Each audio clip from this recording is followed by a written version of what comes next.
So I'm going to talk about QuickSpec. I should start with this. So QuickSpec is joint work by a load of great people at Chalmers and me. Nick, Moa, John, Kuhn, and me. If you want to follow along, this is going to be a long demo. We're just going to play with the thing for 45 minutes. There are two ways of following along. One is installing QuickSpec yourself. Really easy to do. Cabal update, Cabal install QuickSpec. Or if you just want to follow along by shouting at me, telling me what to do, that's how I prefer to interact with you guys. So please. The files I'll be using at this tiny URL. Get the paper. Paper is great. Yeah. So let's get started. So this is QuickSpec. We have some functions. We have plus, takes an int, gives back an int. We have times, we have 0, and we have 1. Okay? What do we know about these things? Well, I don't know anything about these things because I didn't go to school. I went to school, I'm kidding. But let's ask QuickSpec. QuickSpec knows all these things about these functions. How does it do that? Well, what does it know? First of all, it knows that multiplication is commutative. It knows plus is commutative. Units of plus and times. Some laws about associativity of operators and so on and so forth. And this is what QuickSpec does. As I said, or as was said in the introduction, this is really the opposite of what QuickCheck does, right? QuickCheck, you come up with something like this. You think very hard and you say, this thing ought to be associative, and then you write the property, and it's associative.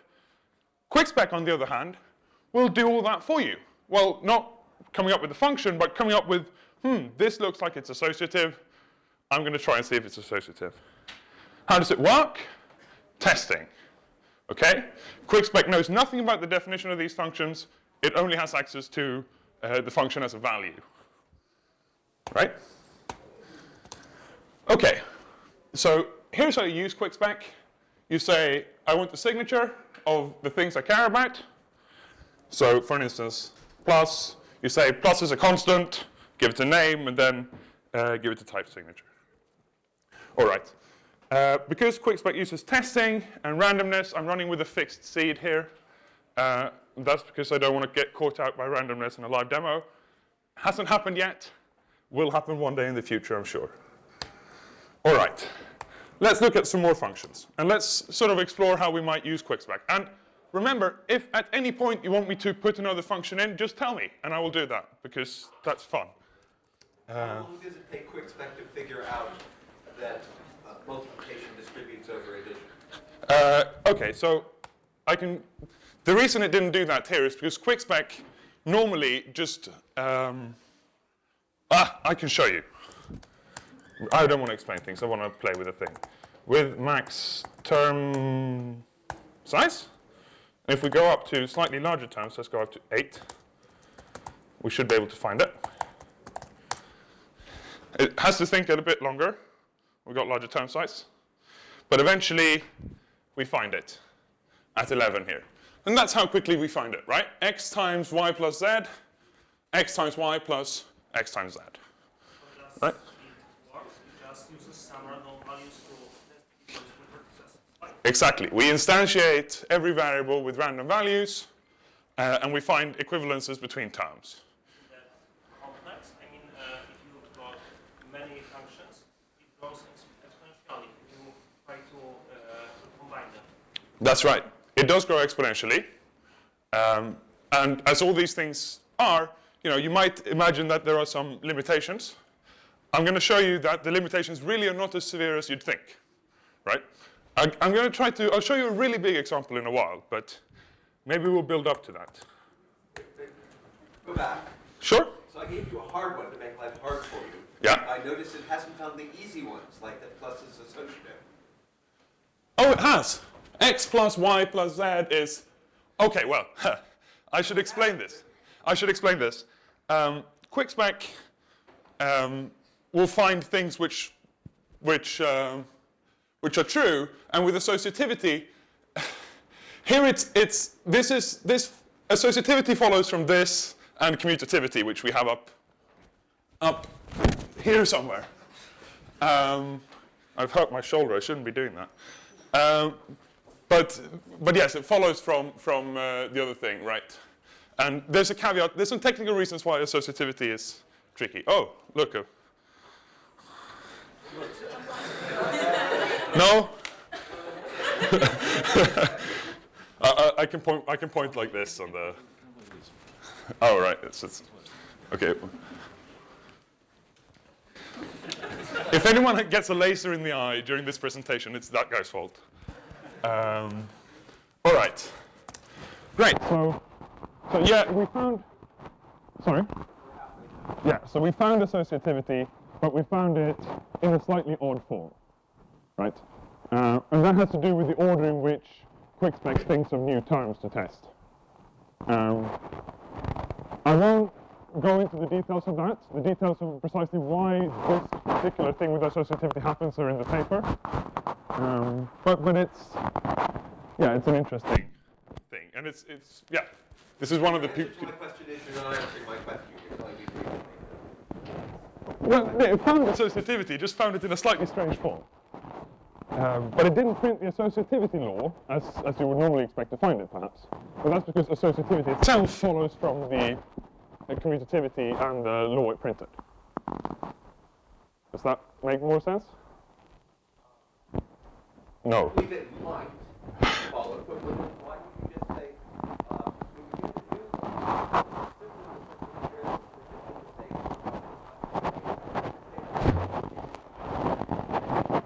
Well,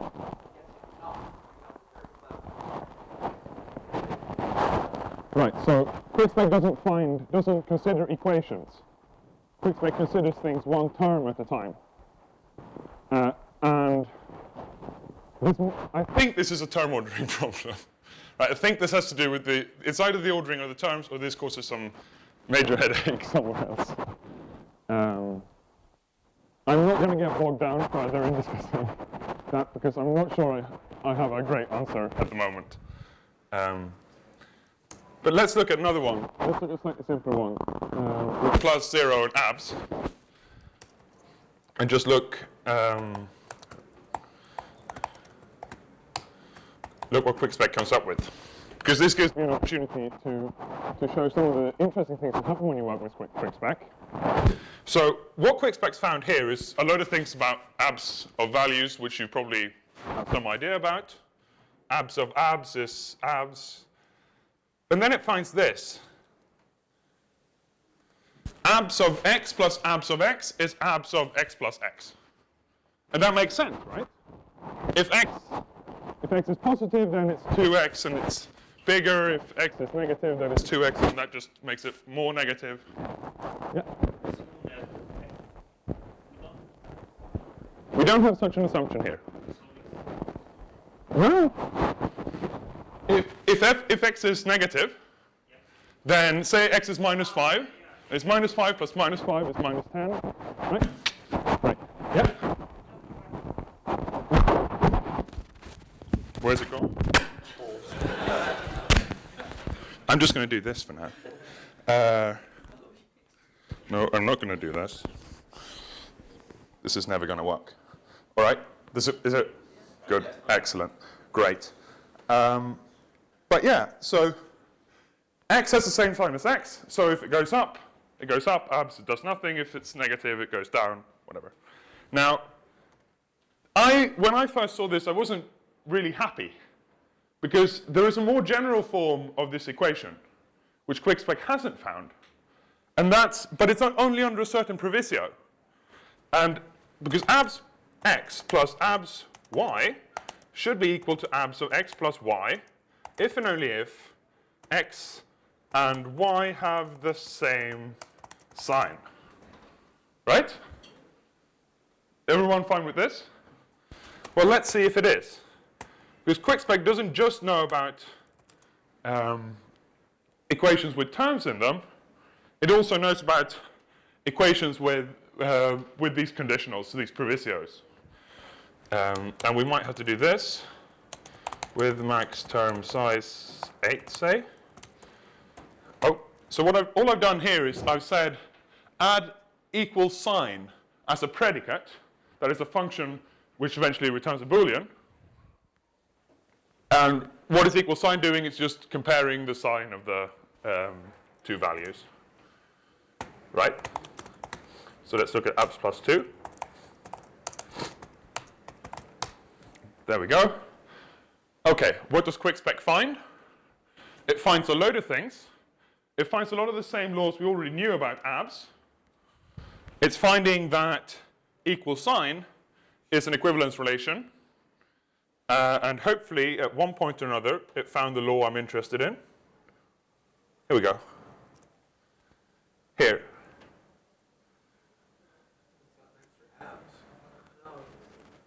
Oh, no, that's not the one I'm interested in. You're right.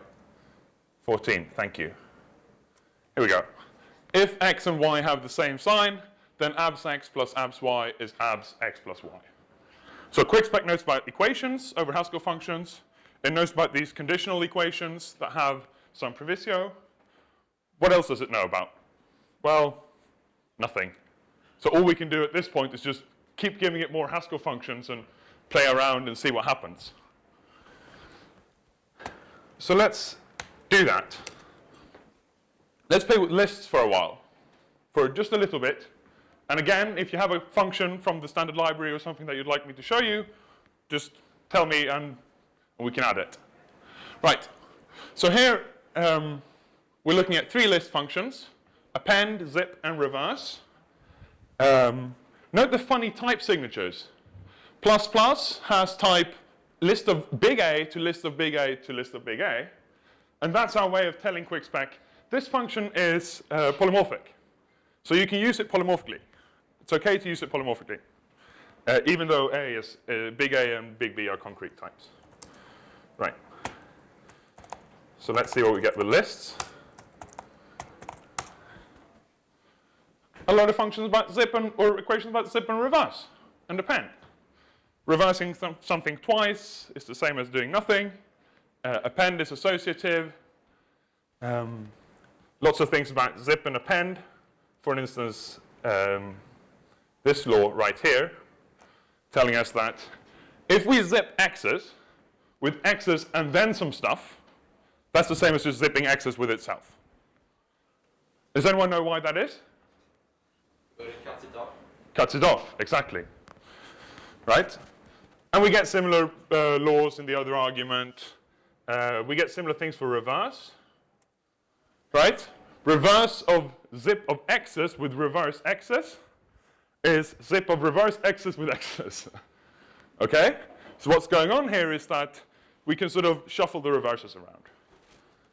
Now, notice that all of these equations to do with reverse and zip and append, all the interesting ones with zip, I should say, all feature x's in 2 places. Now let's think, how can we generalize that a little bit? What's the property of having x's in multiple places that gives us these interesting laws? Any ideas? Length. Length? And what about length? They should be equal. They should be equal, that's right. So let's try that. Again, same kind of signature. Maybe I should increase the term size.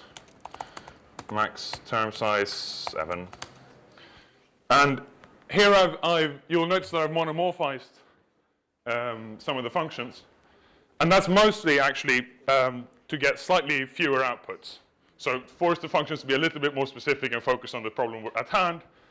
What if you replace all those ints with A? We get just more stuff. Or all of them with A, we get slightly less more stuff. We can do that.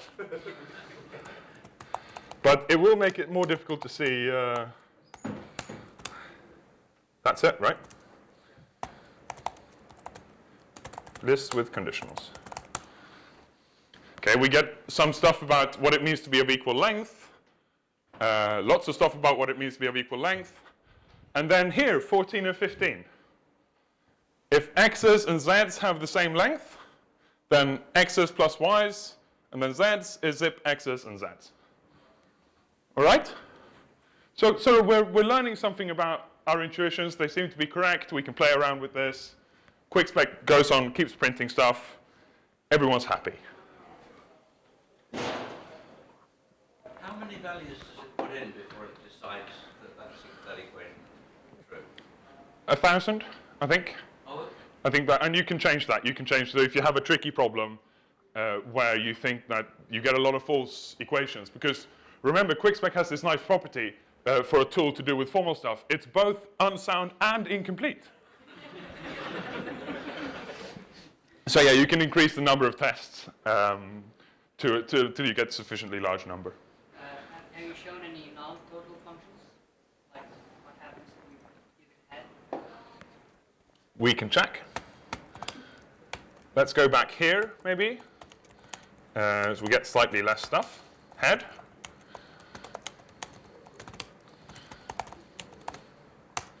QuickSpec knows about bottoms. QuickSpec should know about bottoms. Old QuickSpec knew about bottoms. Okay. QuickSpec doesn't know about bottoms.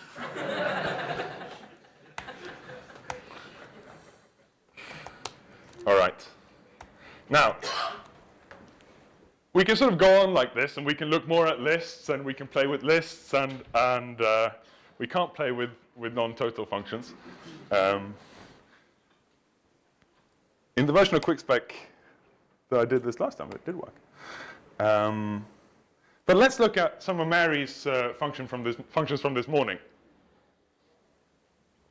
Can QuickSpec really figure out stuff about higher order functions?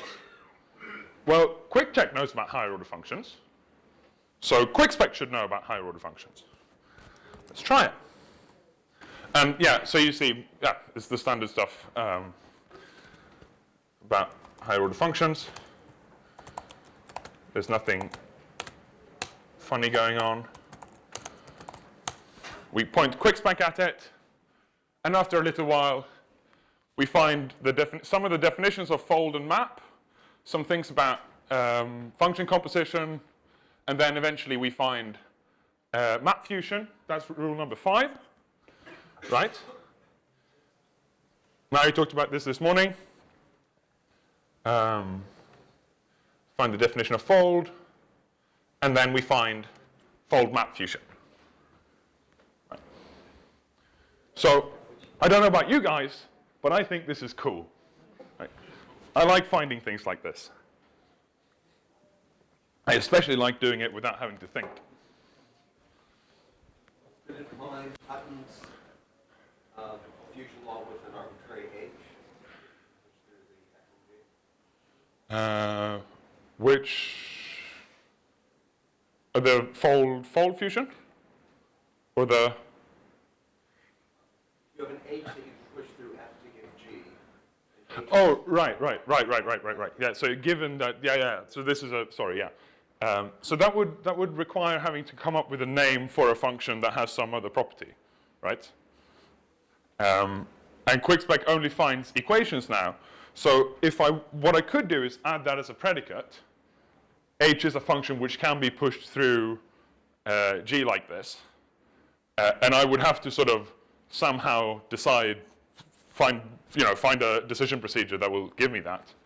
But otherwise, QuickSpec will not synthesize these kind of side conditions like that. So this actually, when I first looked at Graham's paper, and I thought, okay, well, I better get these things in the QuickSpec demo. And then I realized this exact limitation, that no, I can't make it just invent things about an auxiliary function. I was very sad, and then I found that it can at least come up with this formulation of the fusion law. All right.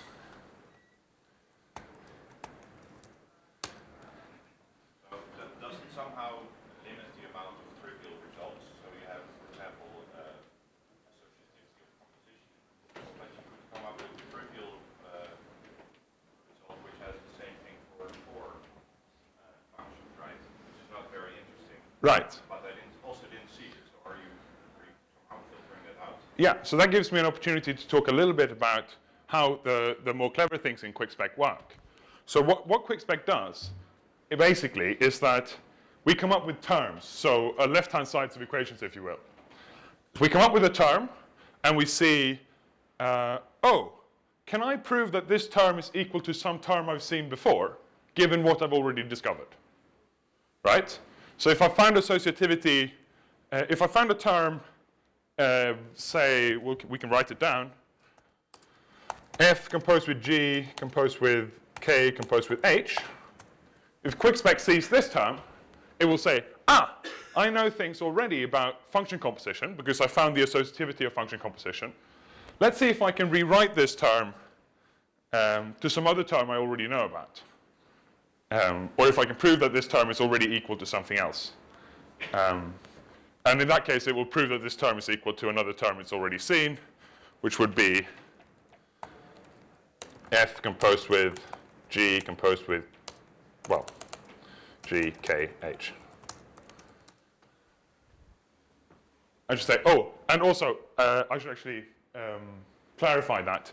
What it does is, when it finds the term, it first tries to test it against, or first tries to prove if it's equal to something else. Then, if it's not equal to anything else, it tests it against all the other terms that it already has. If it's then still not equal to anything, it just puts it in a pile of things which are not equal to anything. So what would happen here is that we'd find the first one, we'd try to prove that it's equal to something, it wouldn't be. We'd test it, it's still not equal to anything. We'll put it aside, and then when we come across this term, we would say, ah, I can prove that that's equal to the term above. Does that make sense? I'm not sure if I should take silence as a yes or a no, but I'll take it as a yes. The details are all in the paper. They're always all in the paper. All right. We had a question earlier about very, very big signatures, so lots and lots of functions. I can actually show you one of those signatures. Huge list. Huge list. Okay. Is that, I think it was you who asked, right? That's what you count, that's a lot of functions, right? There's 33 of them. 32. 32 list functions.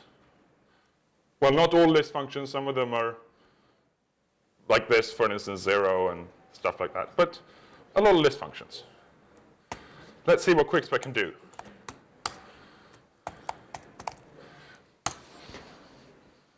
It just happily sort of goes on printing things, finding equivalences. And so what we have here is that, yes, it's happy to find things. On the other hand, it's finding a lot of things. And that may or may not be what you want, right? If you had a more aggressive way of tuning the number of things that you consider, if you are even better at figuring out before you consider something that, it must be equal to this thing I've already seen, that might find some things which, that might, sorry, other way around. That might be too aggressive and might hide things that you want to see, whereas if it's not very good, it might come up with too many things. So it's a fine balance to strike there from a usability point of view. How often do you get false positives? It depends entirely on the problem you're attacking. And you said something about it compares to will it then consider those false positives? Yes. Yeah. Right. So if QuickSpec, when it's doing its testing, finds a false positive, because testing is unsound, it will then consider this a true fact. And it will say, yeah, definitely. That's an equivalence. And the funny thing when you do that is that you get some amazing output. QuickSpec starts coming up with things which just make no sense. And this is a problem, actually. Especially if you want to do one of the applications we have for QuickSpec, which is using it in a theorem prover. So where we have Isabel, which is an interactive theorem prover, the user writes his or her definitions in Isabel. Isabel then takes these definitions and gives them to QuickSpec QuickSpec finds a load of equations that it thinks are true, and then it tells Isabel, hey, can you try to prove that any of these are true? And then if you get unsound things there, which Isabel people write a lot of strange programs, and sometimes, you know, they're not the easiest to test, then yeah, sometimes you will get very strange results in the theorem prover up there. But most of the time, QuickSpec is great for working with the theorem prover, and we can automate all sorts of stuff, including stuff about infinite structures, right? Solon, who's sitting right here, did her MSc thesis on this. So, take it or leave it. We can go on. I mean, I can let this go for months, probably. So, yeah. another issue is like, do you have any way of sorting these things? Like, are there more interesting things? So, like, do you have any way to? Now it just prints things as it finds them, but is there any way for you to, you know, maybe find something you're looking for earlier in the list or something like that? Yeah. So you might want to tune the order in which you consider different terms in order to get more interesting terms before the ones that you've already gotten. QuickSpec by default will just print everything it comes up with. We'll happily just print along and say, well, this is, I know this, and I know this, and hey, here's this, and sometimes that will even be too good. It will come up with a load of things which are not very interesting, and then it won't find the interesting thing, and you sit there scratching your head, and then you go, ah, but it can prove this interesting thing which I wanted it to come up with from these 4 or 5 other things it came up with before. Right. Can I generate some test from me, or I have to go through the list of properties and write them myself? Right, so if you want to generate a list of a property suite, right, so that you would have to do yourself. You would have to go through, have a look, try to figure out what is sort of the fewest properties I need here. And actually, a PhD student in York called, well, he's not a PhD, he's a PhD now from York, wrote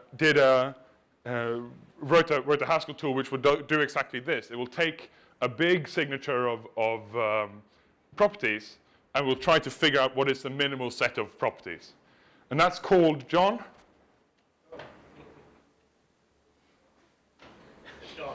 Okay. I have no idea what it's called. He's called Rudy anyway, and he's going to be very cross with me for not remembering the name of his tool. All right. Now, right now we have a few different things that we could attack. How much time have I got? Ages. It's a shame I can't lock the door.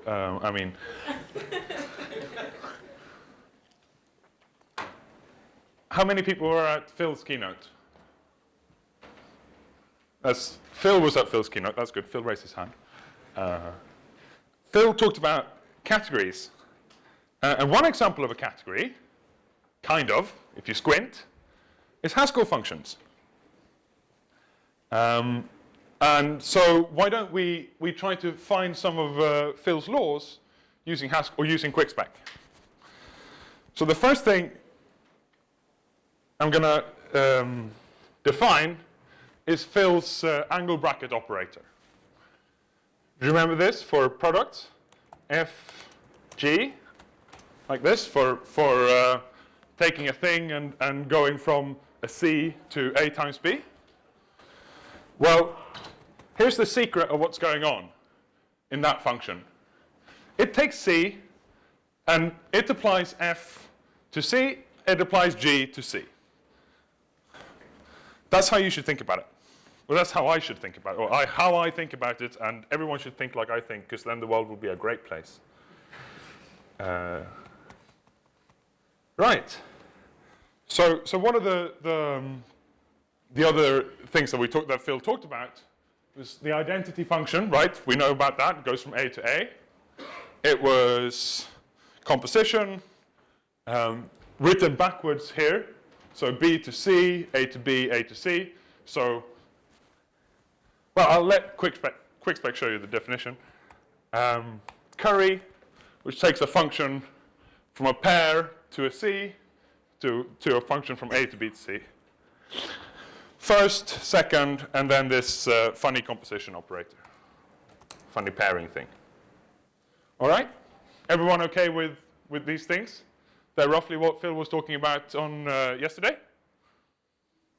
Great. You all look absolutely bewildered. Some of you look bewildered and other people look like they're bored. So please, if you are bewildered, tell me. All right. We'll run QuickSpec. And QuickSpec comes up with a load of stuff. Holy Benoli, I was about to say. I didn't know half of this stuff. Okay, well, that's enough, quite enough. Right. So ID of x is x, obviously. And then here we're finding Phil's laws about composition. F composed with ID on the right is F. F composed with ID on the left, also F. Function composition, so F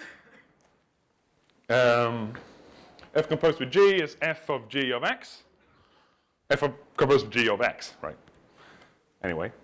And then F composed with first on X is F of first of QuickSpec. Ignore that. That's a bug. I should show you the difficult, incomprehensible ones instead, and you won't be able to spot the bugs. So what's this? Oh yeah, 17 is a fun one. This one had me somewhat bewildered.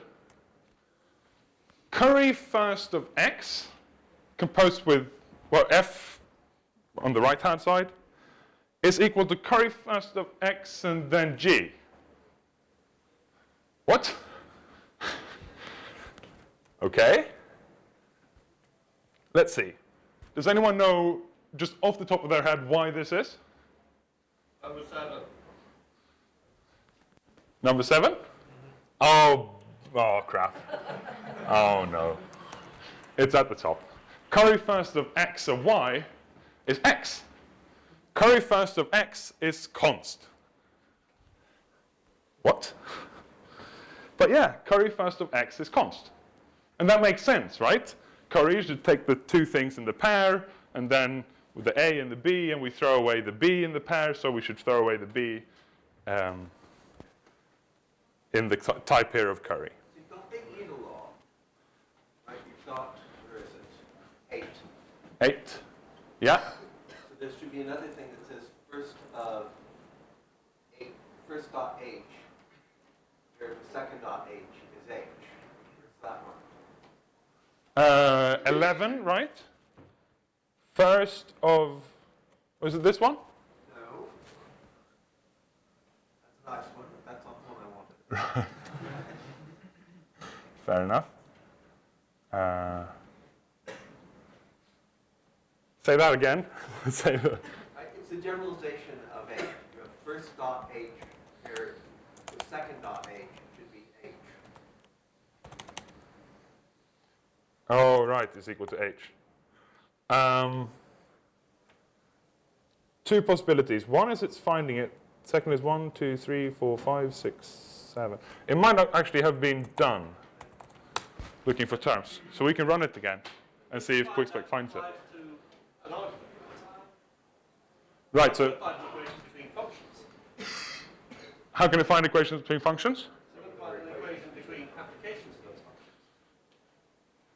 Sorry, say that again. You look at the equation that you wrote down was an equation on function types. That's right. But you were actually going to discover an equation when you apply those functions to an argument. That's yes and no. QuickSpec can discover equations between functions too. Right? So, and that's just testing the functions for extensional equivalence. So it's just, if we apply these functions to stuff, do they always return the same thing if applied to the same stuff? Let's see, has it found it? Or is there a reason why we're not going to find it? If you do apply each side to an argument, then the left-hand side is going to simplify. It's going to follow from some of the other laws. Yeah, that's a, Both sides of 2 and... No. that's entirely possible that it follows from something we already know. I mean, it is finding things which look a bit like it. Let's see.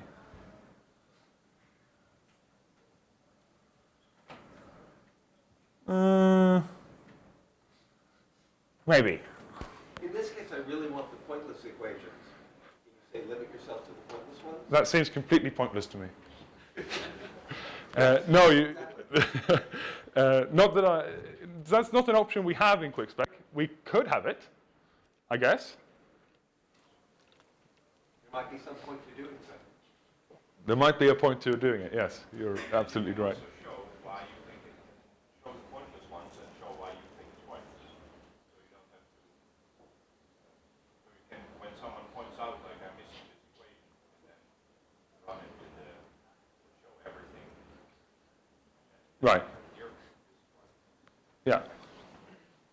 I mean, that could be a fun tool, right? Just a tool which rewrites my stuff to pointless stuff.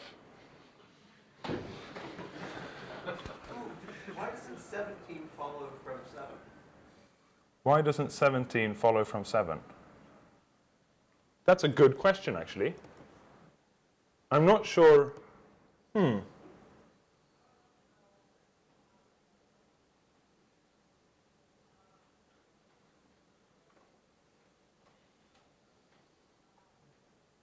Why doesn't 6 follow from the definition of composition? 5. Yeah, that's what we call a bug. So it might actually be that 17 not following from 5 is or from 7 is also a bug, actually. And y and 4, have we got ID of y on the right-hand side, and not y?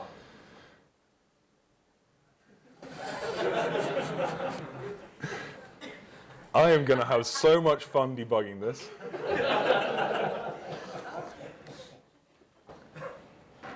That has to do with how we instantiate polymorphic types. Or every bug you find in QuickSpec has to do with how we instantiate polymorphic types. And that's all I'm going to say about that bug. Why is 6 a bug? Sorry? Why is 6 a bug? Isn't it just 5? Right, this is exactly the problem. Oh, okay. So QuickSpec should have already figured out, when it sees that, it should figure out, yeah, okay, that's an instance of the one above. Right, okay. But what QuickSpec is doing, I think, is finding it at one polymorphic type and then improperly instantiating a different polymorphic type for the one after, and not realizing that they unify in one way or another. If you take your original list and add apply, if you have curry, you should really have apply. Yeah, we can do that. Con app, which is uncurry $, right? I think it might be. And that would be A to B, comma A to B? That type is correct. Type is correct. That should be the right one. Parametricity tells me that. Yeah. It's the only, yeah, yes, parametricity tells you that. Not giving you any laws of apply. No. Why isn't it doing that? Look at the 4.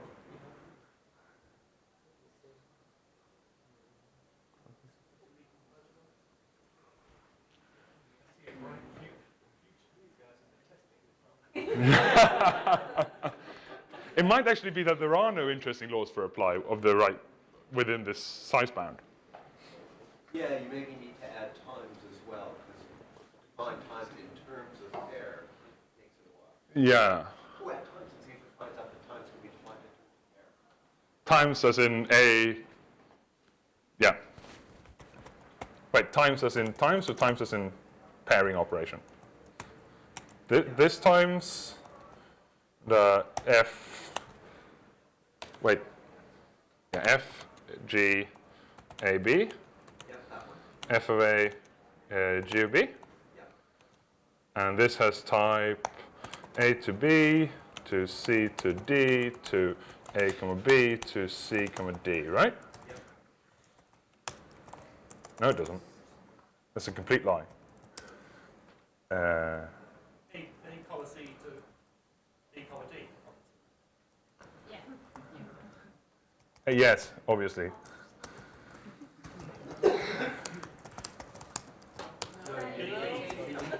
Oh. Now change the second C to a B. This is a B, that's a B, that's a C. Hey! All right.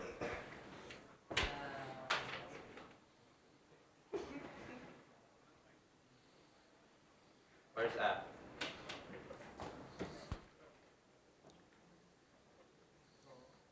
Finding all sorts of things. We might have to keep running this for a while.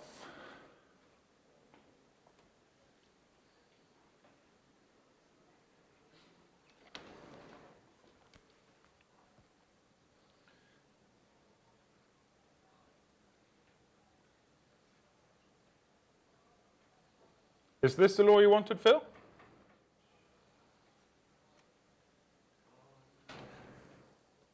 Or not quite?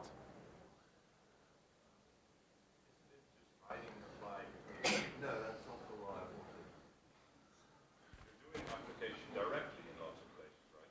Yeah. Isn't that why we don't see the explicit? No, because the application that we're doing directly is of this type, right?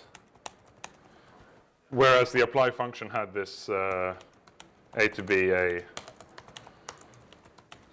B type. You should have I think. something defining F star G, comparing first and second and some composition. We should really have that, yes.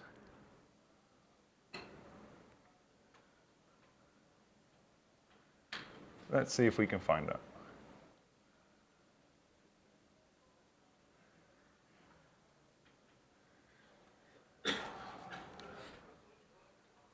There's this, which is not quite it.